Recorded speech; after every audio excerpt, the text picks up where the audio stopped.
News, জনগণের power house.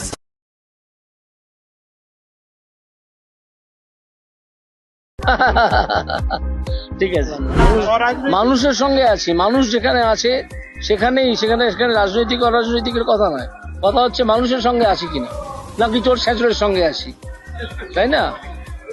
নাকি Howrah improvement ট্রাস্টে গিয়ে চেয়ারম্যান হয়ে বসে আছি। অভিজিৎ গঙ্গোপাধ্যায়, প্রাক্তন বিচারপতি, যিনি বিজেপির প্রার্থী, তিনি আজ বললেন, না দেখলাম একটা ভিডিও, মমতা বন্দ্যোপাধ্যায়ের তিনি মনে করছেন মৃত্যু ঘণ্টা বেজে গিয়েছে। মৃত্যু ঘণ্টা এই শব্দটা এর আগে বামফ্রন্টের জমানায় ব্রিগেড থেকে মমতা বন্দ্যোপাধ্যায় প্রয়োগ করেছিলেন। তফাৎটা হচ্ছে মমতা বন্দ্যোপাধ্যায় বামফ্রন্ট সরকারের মৃত্যু ঘণ্টা বাজিয়েছিলেন, জ্যোতি বসুর মৃত্যু ঘণ্টার কথা বলেননি।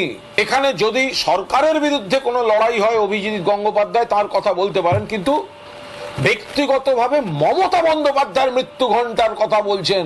আরে অভিজিৎ গঙ্গোপাধ্যায়, শকুনের সাপে গরু মরে না। তার দলের শেষের সময় মুখ্যমন্ত্রী মানে তো মুখ্যমন্ত্রী নয়, মুখ্যমন্ত্রী মানে তার দল। মুখ্যমন্ত্রী কি নাম মুখ্যমন্ত্রী? মুখ্যমন্ত্রী ব্যানার্জি, তাই না? বা মমতা ব্যানার্জিও যদি বলা হয়ে থাকে, তাহলে মমতা ব্যানার্জি মানে তার দল, তার দলকে নির্দেশ করা হয়ে থাকে। সে যাত্রা দলই হোক আর একটা কোম্পানি হোক, তার সময় ঘনিয়ে এসছে। প্রথম ইস্যু হচ্ছে আমাদের পশ্চিমবঙ্গে যে প্রচন্ড বেকারি, যার সুরাহা করার জন্যে এই চোর ছ্যাঁচড়দের দলটা কোনো কাজই করেনি, সেইটা সুরাহা করার একটা দৃঢ় পদক্ষেপ এবং দ্রুত পদক্ষেপ নিতে হবে আমাদের সকলকে। 1 নম্বর, কারণ মানুষের এইটা ভাগ্য নয় যে তারা পরিযায়ী শ্রমিক হয়ে বাইরে চলে যাবে বা লেখাপড়া শিখে ব্যাঙ্গালোর, বম্বে, দিল্লিতে চাকরি করতে যাবে। বাবা মা, স্ত্রী, সন্তান সবাই এখানে পড়ে থাকবে, তারা ওখানে থাকবে। এটা তো কোনো জীবন হতে পারে না। তো তাদের জন্যে কাজের সুযোগের সংস্থান, কিছু চাকরির সংস্থান নিশ্চয়ই করতে হবে, এটা 1 নম্বর। 2 নম্বর হচ্ছে আজকের পশ্চিমবঙ্গ দুর্নীতিতে ভরে গিয়েছে, সেই জন্যে মাননীয় শুভেন্দু অধিকারীর প্রতিধ্বনি করে আমিও বলতে চাই, নো ভোট টু মমতা। মমতাকে বা তার দলকে, তার যে কোম্পানি আছে একটা, ওটা দল নয়, ওটা যাত্রা দল হতে পারে, তাদেরকে একটা ভোটও আপনারা দেবেন না। আপনারা যারা এখানে হাজির হয়েছেন তারা সকলেই নিজের নিজের বৃত্তে প্রচার করুন যে দুর্বৃত্তদের অনেকদিন দেখা হয়েছে, দুর্বৃত্তদের একটা ভোটও নয়। কারণ তারা ভোট নেওয়া মানেই আবার চুরি করা। এই চুরিটাকে ধাক্কা দিতে হবে, দুর্নীতিকে ধাক্কা দিতে হবে, দুর্নীতিকে সরিয়ে দিতে হবে। দুর্নীতি যদি কমে যায় তাহলে আপনারা দেখবেন এমনিতেই অঙ্গনওয়াড়ি যারা কাজ করেন তাদের টাকা বাড়িয়ে দেওয়া যায়। এরা করে না, এরা শুধু চুরি করে, দিয়ে দেয় না সাধারণ মানুষকে। সাধারণ যারা সরকারি কর্মচারী, দিয়ে দিতে এরা প্রতিশ্রুতিবদ্ধ, যখন এরা চাকরিতে জয়েন করেছিল দিয়ে দেয় না। দিয়ে প্রশ্নটা সামনে আনতে হবে, কেন দেয় না? এরা কোটি কোটি টাকা চুরি করে। উদ্বাস্তু মানুষ শুনে রাখুন, দেয়ালে পিঠ থেকে গেছে, আর যাওয়ার জায়গা নেই। সেই কারণে এখানেই শেষ লড়াই আমাদের লড়তে হবে। আর শেষ লড়াই যদি না লড়বেন, তাহলে ওই শেখ শাহজাহানকে রাত্রি 10টার পর মা বোনেদের পিঠে বানিয়ে দিতে হবে। পিঠে খাবে শেখ শাহজাহান, আর আপনাকে পিঠে বানানোর কারিগর হতে হবে। আমি পরিষ্কার করে বলতে চাই, শেখ শাহজাহানের তো জেল হয়েছে, ওর যারা সাকরে তাদের সাজা হবে। কিন্তু সন্দেশখালী শুধুমাত্র একটা উদাহরণ মাত্র, অজস্র সন্দেশখালী বাংলায় আছে।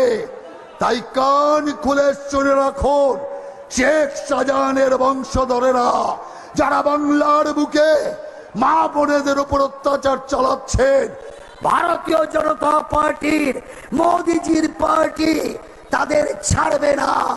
আমরা মা বোনকে ভারত মাতা জ্ঞানে দেখি, আমরা মা বোনকে দেবী দুর্গা, দেবী কালী, মাতা লক্ষ্মী রূপে দেখি।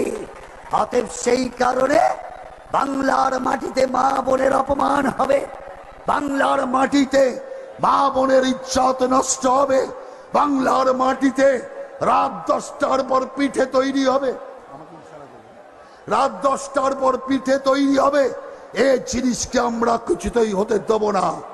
তাই সেই কারণে আমি আপনাদের পরিষ্কার বলতে চাই, মমতা ব্যানার্জি, আপনি তো একজন মহিলা, আপনি একবার নিজে ভাবলেন না যে রাত্রিবেলা 10টার সময় সন্দেশকালীন মা বোনের ডিউটি পড়ে তৃণমূল অফিসে গিয়ে শেখ শাহজাহান আর ওর সাগরেদদের পিঠে খাওয়ানোর ডিউটি, পিঠে খাওয়ানোর ডিউটি চলে ভোরবেলা পর্যন্ত। তারপরে ওরা বাড়ি আসে। একজন ওই এলাকার শাশুড়ি প্রকাশ্য মিডিয়ার সামনে বলছে, আমার ছেলে বিয়ে দেওয়ার পর আমি বৌমাকে আর ঘরে আনিনি, মধ্যপ্রদেশের জব্বলপুরে রেখে দিয়েছি, কারণ এখানে আনলে আমার বৌমা একটু দেখতে সুন্দর, যদি ওকেও পিঠে বানাতে হয়, তাই বৌমাকে আমি ঘরে তুলতে পারিনি। ভোটের জন্য ইফতার পার্টি করছেন পার্সার কাছে বসে, ঠিক এই মুহূর্তে যখন আমরা এখানে সভা করছি, এর নাম হলো তোষণ। অন্যদিকে সংখ্যালঘুরা কি কি পেয়েছেন? 21-এ তো দল বেঁধে ভোট দিয়েছিলেন, 91% ভোট দিয়েছিলেন। কি পেয়েছেন?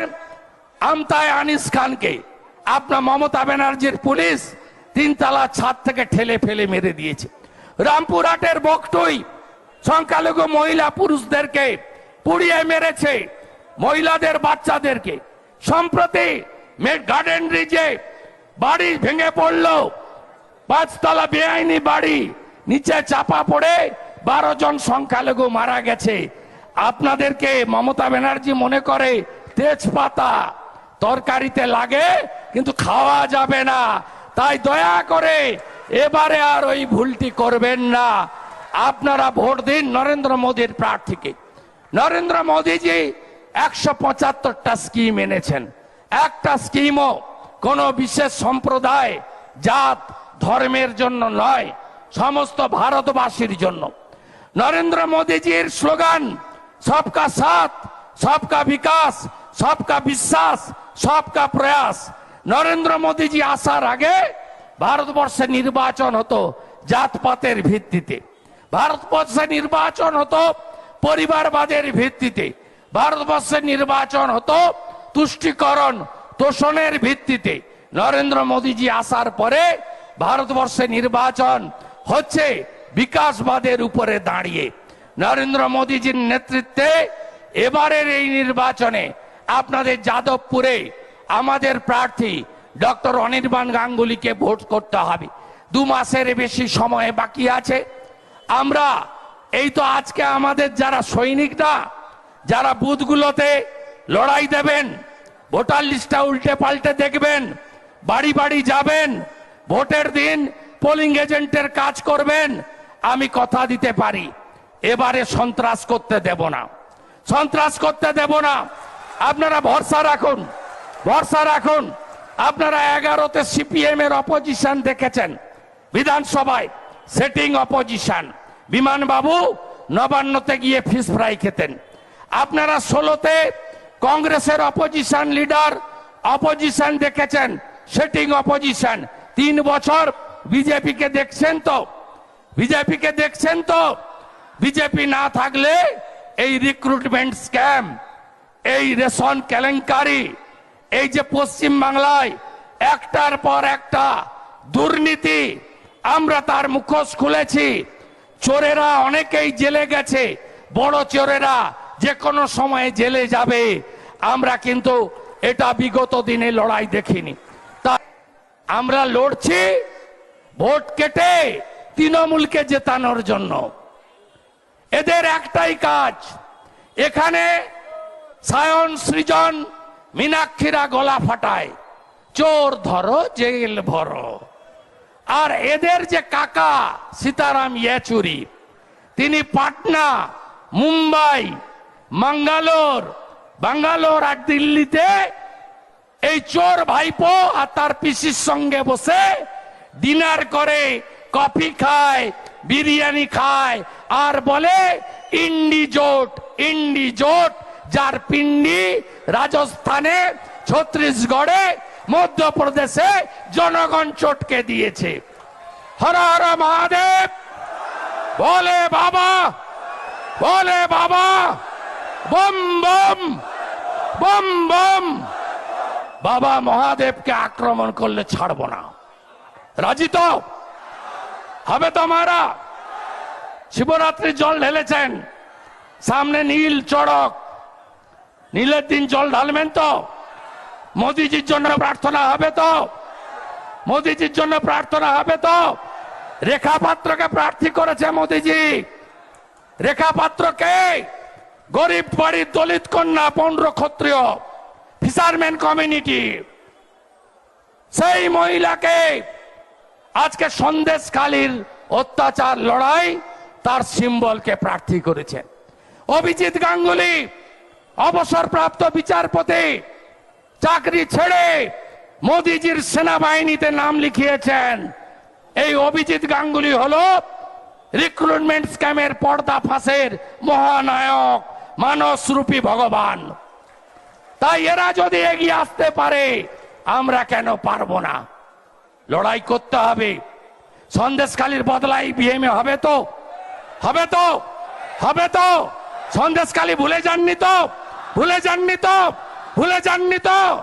এইবার এইবার তৃণমূল মানে, তৃণমূল মানে, তৃণমূল মানে, তৃণমূল মানে চোর ধরো, চোর চোর চোর ধরো, চোর চোর চোর ধরো, চোর চোর চোর ধরো, চোর চোর চোর ধরো। চোর তৃণমূলকে হারানোর বিনম্র আবেদন জানিয়ে ভোট কাটুয়া সিপিএম কে বর্জন করার বিনম্র আবেদন জানিয়ে পয়লা বৈশাখ, নীল চড়ক এবং আপনাদের শুভ চিন্তা কামনা করে আমার কথা শেষ করলাম। এর পরের অভিযান যাদবপুরে আমার ভাঙড়, ওখানে আমি সভা করব। যাদবপুর মোদিজিকে দিতে হবে। রাজি তো? রাজি তো? সবাই রাজি? আর 23শে মে ষষ্ঠ দফার প্রচার শেষের পরে দক্ষিণ 24 পরগনা আর কলকাতা বুঝে নেব আমরা, বুঝে নেব আমরা, বুঝে নেব আমরা, বুঝে নেব আমরা। প্রতি বুথে 6 জন কেন্দ্রীয় রক্ষী ওয়েব ক্যামেরায় মনিটরিং হবে। নিজের ভোট নিজে দিন, পদ্ম ফুলে ভোট দিন, অনির্বাণ গাঙ্গুলিকে জিতিয়ে মোদিজির কাছে পাঠিয়ে দেন। সবাই ভালো থাকবেন। ভারত মাতা কি, ভারত মাতা কি জয় শ্রী রাম।